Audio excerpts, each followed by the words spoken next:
So today we're looking at quite a unique item, even though it doesn't look like it because it's just another General Lee. That's a Pioneer General Lee.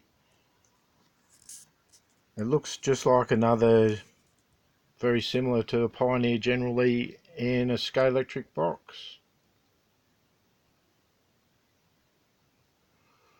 But it actually is a Monogram static kit that somebody did all the hard work. They put it on a slot car chassis.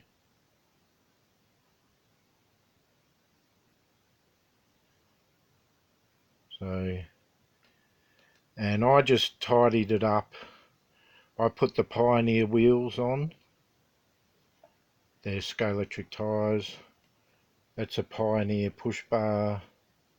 I put that on, modified it, made it fit. Put Bo and Luke from Pioneer slot cars and a Pioneer roll bar in there. I had to remove the seats and reposition them. It had some pretty shocking figures in there. One was a Scalextric Spectator. I put the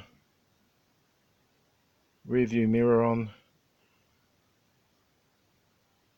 and the whip aerial. In fact, I only just put the rear view mirror on yesterday. This car had been waiting more than a year, possibly 2 years, just for the rear view mirror. So now it's finished.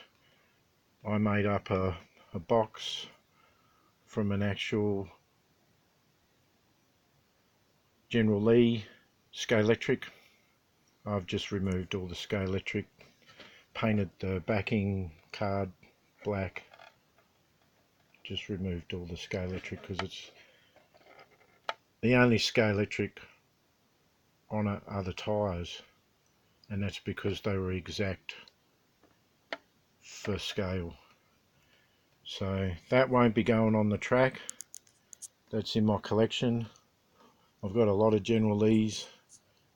Modified a Scalextric General Lee by putting Pioneer wheels, ariel and the figures in. So yeah, just thought I'd show it off, but I didn't do all the hard work was done by a bloke in New South Wales. I think his name was Gregory. He did all the hard work. I just tidied it up. A couple of additions just to finish it off. The push bar, figures roll bar, review mirror and aerial with wheels. So not much really, pretty easy.